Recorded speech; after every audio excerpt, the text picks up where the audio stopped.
The aftermath of Austerlitz heralded a new order, a seismic shift in the balance of power across Europe. Napoleon Bonaparte stood at the pinnacle of his power, a figure both revered and feared. The year was 1805, a year that would be etched into the annals of history. His decisive victory against the combined forces of Austria and Russia sent shockwaves through Europe, cementing his reputation as a military genius and a master tactician. But Napoleon's ambition stretched far beyond the battlefield. He was not content with mere military triumphs. He envisioned a new order for Europe, one where France reigned supreme, reshaping the continent to fit his grand designs. To achieve this vision, Napoleon understood the importance of strategic alliances and calculated power shifts, maneuvering diplomatically as skillfully as he did militarily. He dissolved the Holy Roman Empire, a symbol of the old order that had stood for centuries. In its place, he formed the Confederation of the Rhine, a collection of German states under French protection, effectively creating a buffer zone against his enemies. This move effectively marginalized Austria and gained Napoleon considerable influence within the German states, further consolidating his power. Napoleon's actions were not solely driven by a thirst for power. He was a man of ideals. He genuinely believed in spreading the ideals of the French Revolution, liberty, equality, and fraternity, seeing himself as a torchbearer of these principles. He saw himself as a liberator, freeing the people from the shackles of outdated monarchies and feudal systems, bringing a new dawn to Europe. However, his opponents viewed him as a dangerous upstart, a threat to the established order and the status quo. The peace that followed Austerlitz was uneasy at best, a fragile truce that masked deeper tensions. The seeds of future conflicts were already sown as rival powers began to regroup and rearm. Napoleon's ambition had made him enemies, both old and new. Prussia, a powerful and proud military state, watched Napoleon's rise with growing suspicion and fear, wary of his next move. The stage was set for a new act in the Napoleonic drama, with Europe bracing itself for the inevitable conflicts that lay ahead. Prussia, once an ally of France, grew increasingly wary of Napoleon's growing power.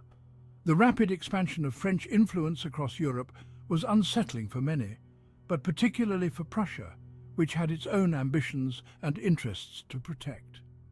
The formation of the Confederation of the Rhine was seen as a direct threat to Prussian interests in northern Germany.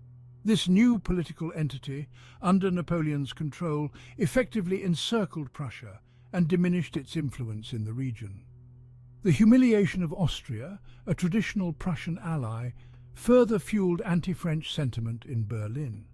Austria's defeat at the hands of Napoleon was a stark warning to Prussia about the dangers of underestimating the French. At the Prussian court, a war party, led by Queen Louise and Prince Louis Ferdinand, urged King Frederick William III to confront Napoleon. They believed that a show of strength was necessary to preserve Prussian honor and influence. They believed that Prussia's army, steeped in the traditions of Frederick the Great, could defeat the French. The legacy of past military glories gave them confidence, perhaps too much confidence, in their ability to challenge Napoleon. They underestimated Napoleon's military genius and the fighting spirit of the French army. Napoleon had proven time and again that his strategic acumen and innovative tactics could overcome even the most formidable opponents. Napoleon, aware of the growing tension, attempted to appease Prussia. He understood the value of keeping Prussia neutral and sought to avoid another front in his ongoing wars. He offered them Hanover, a tempting prize, in exchange for their neutrality. Hanover was a significant and valuable territory, and Napoleon hoped this offer would be enough to placate the Prussians. However, the offer was rejected. The Prussian leadership, driven by pride and a desire to assert their power, saw this as an opportunity to challenge Napoleon directly. Prussia, emboldened by its military history and overconfident in its army's capabilities, chose the path of war. The decision was influenced by a mix of national pride, strategic miscalculations, and the belief that they could replicate past victories. In October 1806, Prussia issued an ultimatum to France, demanding the withdrawal of French troops from Germany. This bold move was intended to force Napoleon's hand and assert Prussian dominance. It was a colossal miscalculation. The Prussian leadership had not fully grasped the extent of Napoleon's capabilities or the readiness of his forces. Napoleon, enraged by the Prussian challenge, responded with lightning speed. His reaction was swift and decisive, demonstrating his ability to mobilize and strike with unparalleled efficiency. He mobilized his Grande Armée, a force hardened by years of campaigning, and marched east to confront the Prussians. The stage was set for a dramatic and fateful clash between two powerful military forces.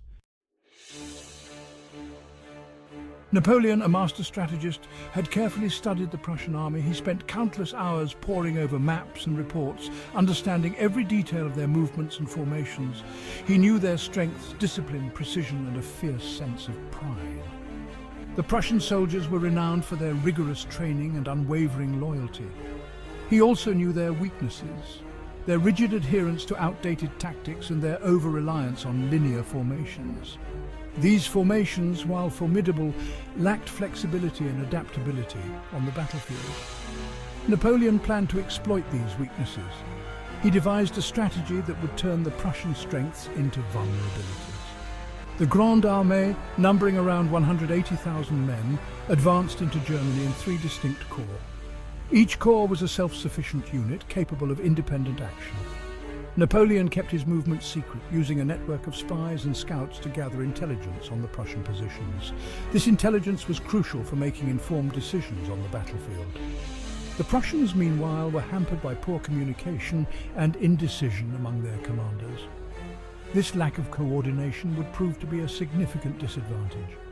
Instead of engaging the Prussians in a single decisive battle, Napoleon sought to divide and conquer. He aimed to fragment their forces, making them easier to defeat in detail. He aimed to outmaneuver the Prussian army, cutting off their lines of communication and forcing them into a series of smaller engagements. This would prevent them from massing their forces against him. His plan was audacious but risky. It required precise timing and flawless execution. Any misstep could lead to disaster. If the Prussians could unite their forces, they might still overwhelm the French. The risk of facing a consolidated Prussian army was a constant threat. On October 14th, 1806, two critical encounters would decide the fate of Prussia. The battles of Jena and Auerstadt would be pivotal moments in the campaign. At Jena, Napoleon, commanding the main French force, faced off against the Prussian army led by Prince Hohenlohe. The battle was intense, with both sides fighting fiercely. Meanwhile, further north at Auerstadt, Marshal Davout, commanding a smaller French corps, stumbled upon the main Prussian force under King Frederick William III himself. Despite being outnumbered, Davout's troops fought with remarkable tenacity and skill. The Battle of Jena commenced at dawn on October 14th. Napoleon, positioned on high ground, had a clear view of the battlefield. The Prussian army, arrayed in their traditional linear formations, advanced towards the French lines. The fighting was fierce but one-sided. Napoleon's artillery, superior in both quality and quantity, rained down a devastating barrage on the advancing Prussian ranks. The French infantry, formed in compact columns, advanced with speed and aggression. They overwhelmed the Prussian lines, breaking through their defences and throwing their formations into disarray. The Prussians, despite their bravery, were no match for the French. Their tactics, suited for earlier wars, proved disastrous against the mobile and aggressive French forces. Their cavalry charges, once the pride of the Prussian army, were met with withering volleys of musket fire and canister shot. By nightfall, the Prussian army was in full retreat. Jena was a resounding victory for Napoleon. He had outmaneuvered and outfought the Prussians, inflicting heavy casualties and shattering their morale. However, unknown to Napoleon, an even more decisive battle was raging further north.